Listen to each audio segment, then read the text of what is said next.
Bonjour Monsieur le Président, je suis très ému de vous avoir au téléphone. Comment vous portez-vous ce soir? Oh, un peu fatigué, mais ça va. Est-ce que les négociations avancent? Ah, vous allez un peu trop vite en besogne. Hein. Ah, Oui, je vais vous décrire ce qui s'est passé. La semaine dernière, oui.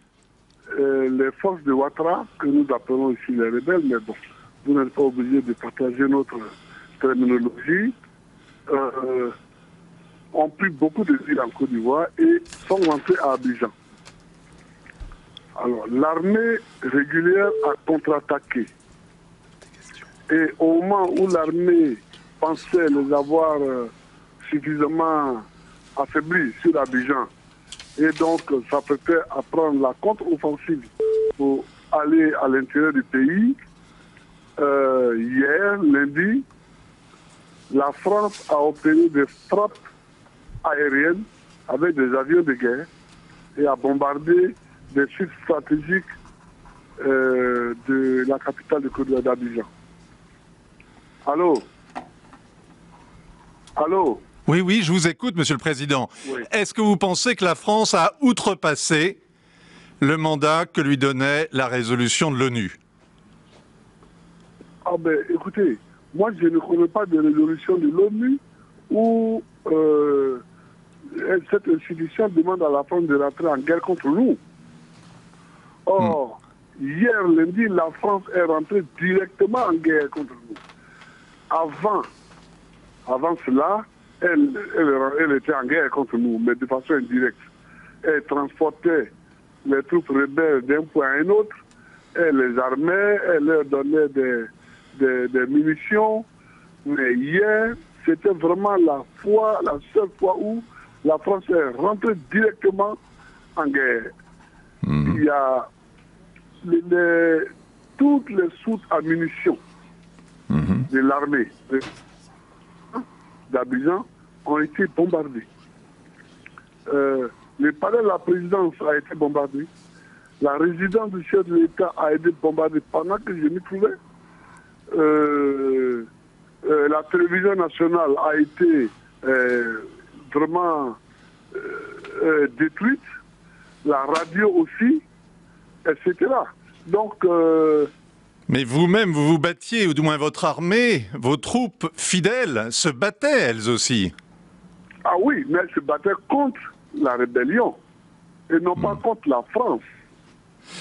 Monsieur le Président, est-ce que vous avez confiance aujourd'hui dans la parole d'Alain Juppé ou de Nicolas Sarkozy? Est-ce que vous pouvez discuter avec eux? Excusez-moi, je n'ai pas envie de parler de ce monsieur. Hein. Quand le moment sera venu, nous parlerons certainement. Parce qu'il est initié à cette guerre. Mais je n'ai pas compris, je ne comprends toujours pas comment un litige électoral en Côte d'Ivoire entraîne l'intervention directe de l'armée française dans ce conflit. Je ne comprends toujours pas. À Paris, que vous réclamez des garanties pour votre sécurité. Moi, je n'ai jamais dit ça. Est-ce que Je n'ai vous... jamais dit ça. Ce que je souhaite, c'est-à-dire que l'armée a demandé une cessation de belligérance. Ce qu'on appelle communément un cessez-le-feu. Oui. L'armée a réclamé cela et l'armée est en train de discuter de cela, des modalités de cessez-le-feu avec les autres forces en présence. Bon, ça nous le savons.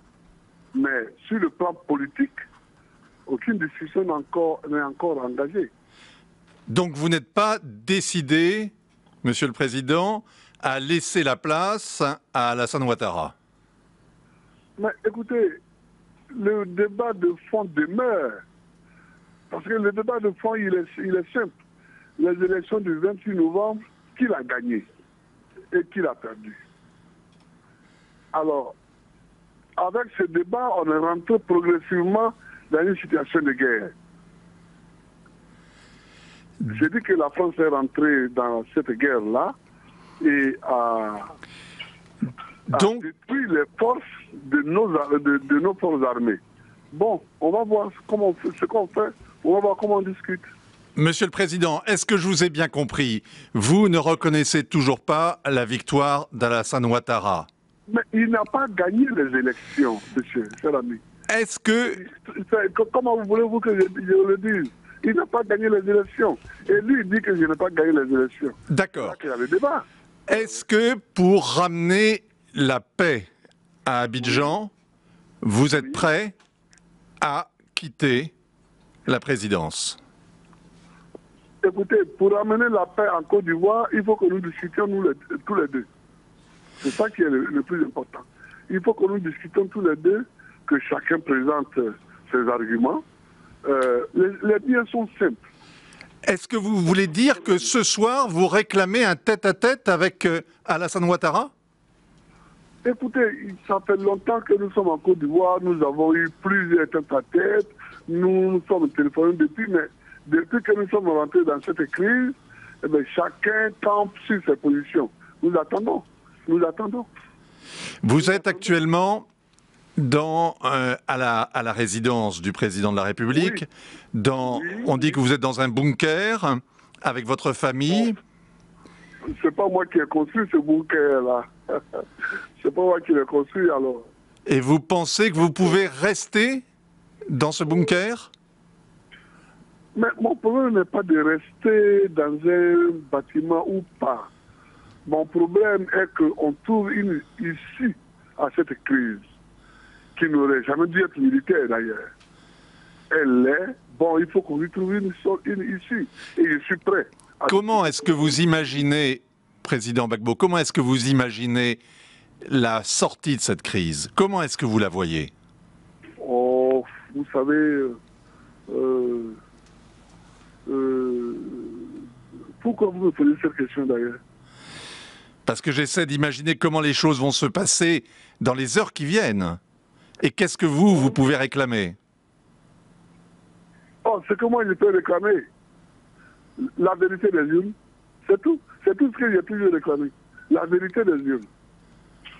Ça laisse entendre que jamais vous ne laisserez un autre qui n'a pas remporté l'élection selon vous prendre votre place.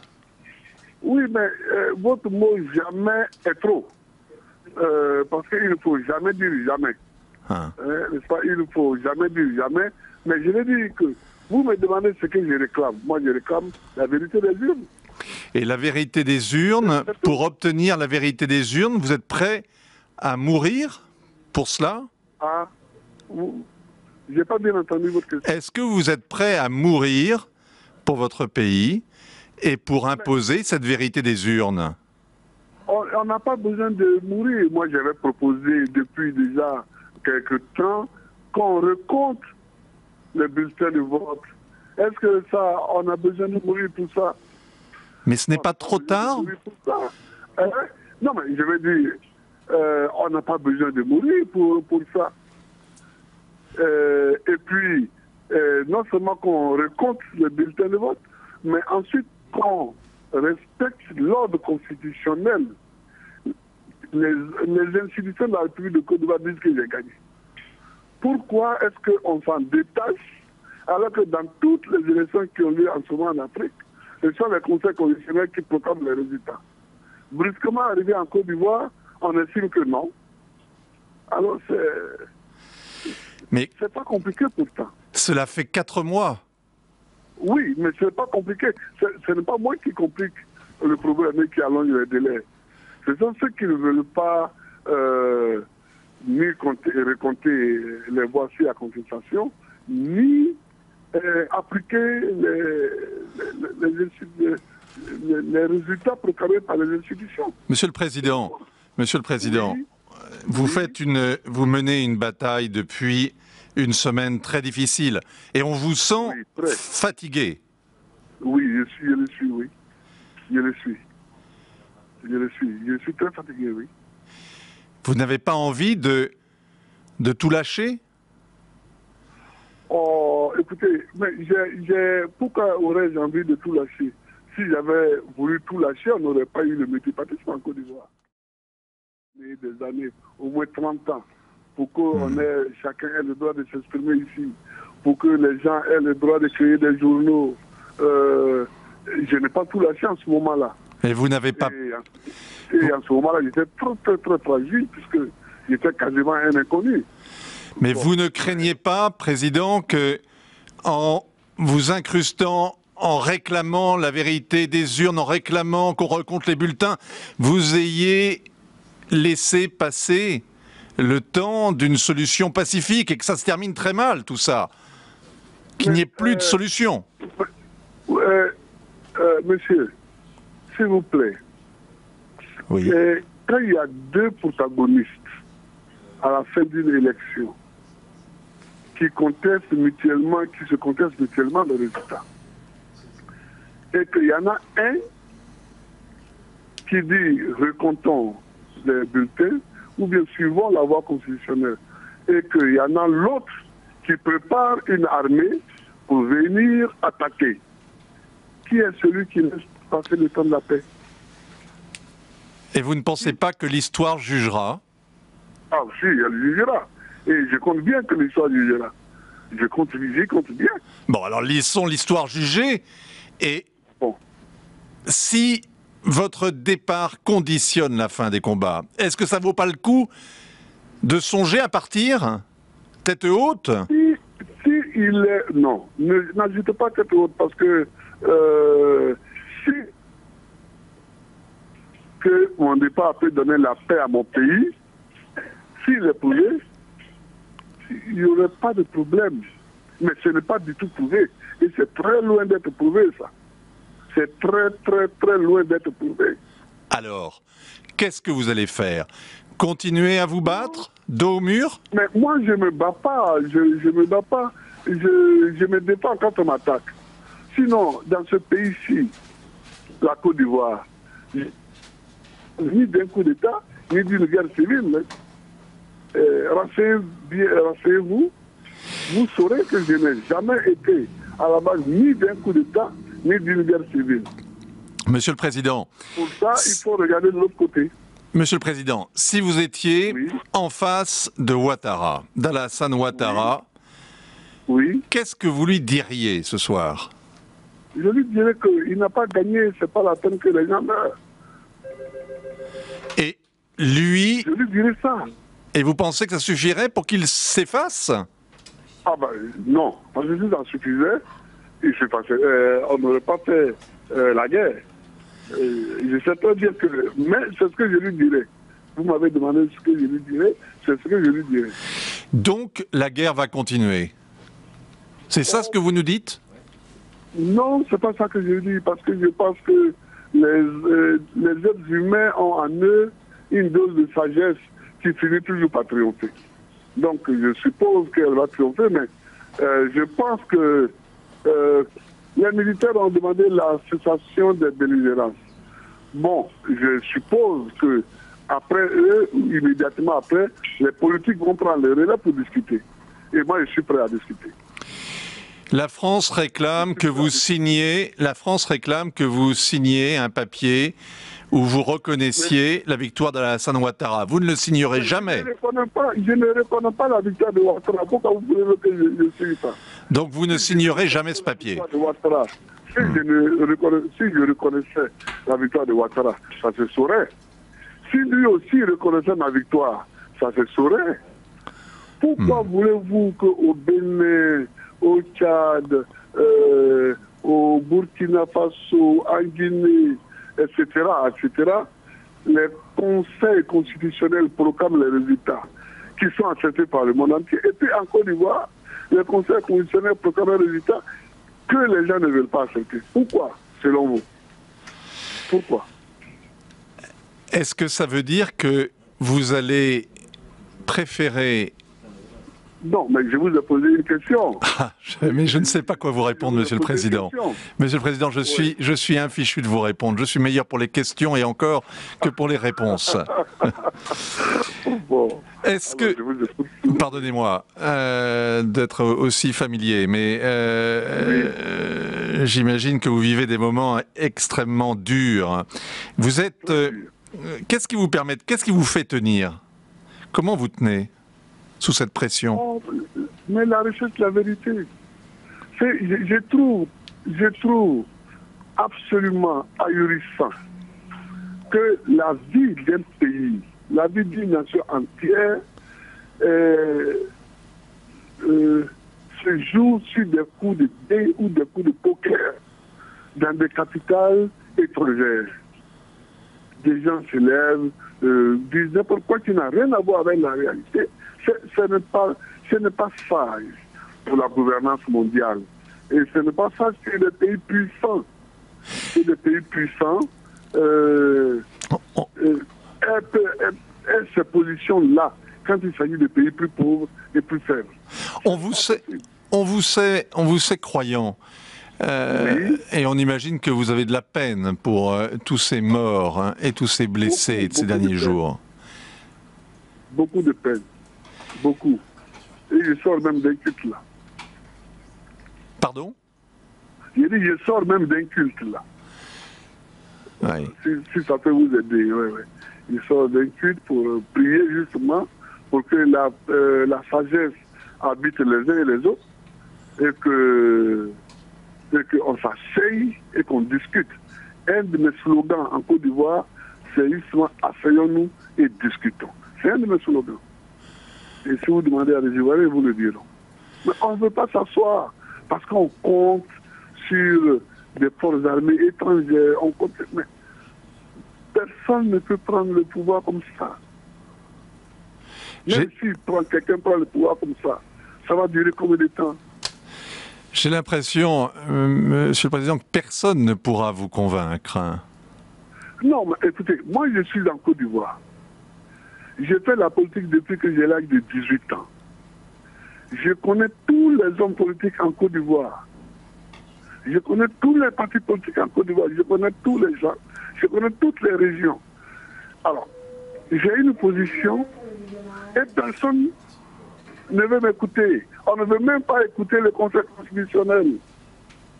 Alors, si on ne veut pas écouter les institutions que notre Constitution en fait mettre en place, où allons-nous? C'est ça qui est bon. Au-delà du simple résultat d'une élection ponctuelle. C'est ça la question. Où allons-nous? Vous campez sur votre bon droit. Vous campez sur la victoire que vous estimez avoir remportée et qui vous a été reconnue. Mais bon, maintenant, on est dans une autre situation. Oui, mais écoutez, bon. On prend le problème à la racine. Oui, mais... Si on veut régler le problème. Est-ce que vous imaginez que les combats reprennent au-dessus de votre tête, là, autour de votre résidence, et qu'il y ait de nouveau des hommes qui tombent, des vies qui... Écoutez, alors si c'est ça l'argument essentiel de mes adversaires, c'est un mauvais argument. Oh oui, c'est un mauvais argument. Si c'est ça l'argument essentiel, c'est-à-dire que bon, c'est-à-dire on fait la guerre et on dit bon, comme il y a des morts, c'est pas ça. C'est qui a gagné les élections. C'est ça la question essentielle. Et si on ne répond pas à cette question, qu'on dit oui, comme il y a des morts, retirez-vous, évidemment, on peut le dire aussi à nous deux. Parce que comme il y a des morts, retirez-vous, il serait plus sage même de le dire à nous deux. Est-ce que vous comprenez? Je comprends ce que vous dites. Ça, on prendrait deux hommes, d'autres candidats pour lesquels il n'y a pas encore eu de mort, et puis bon. Est-ce que je me trompe si je dis... On ne peut pas dire comme il y a des morts, toi, retire-toi, et puis laisse l'autre. Pourquoi?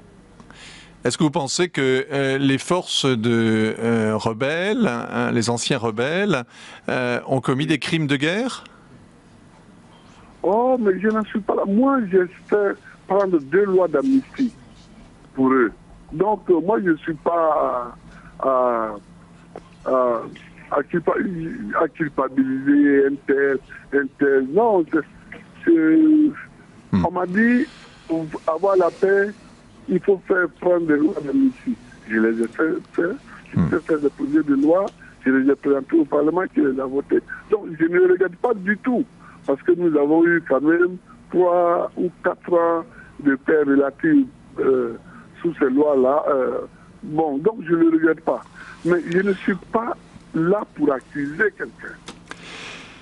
J'ai dit que si on veut régler un problème, si on veut nous aider, nous Ivoiriens, à régler notre problème, il faut qu'on nous aide à trouver qui a gagné les élections. C'est ça que je dis. Ce n'est pas en venant nous bombarder, en venant bombarder un peuple. Et si je vous dis, Président Gbagbo, si je vous dis que c'est trop tard? Ah, si vous dites que c'est trop tard, bon, c'est trop tard. Ce sera trop tard, non pas seulement pour moi, mais pour toute la Côte d'Ivoire.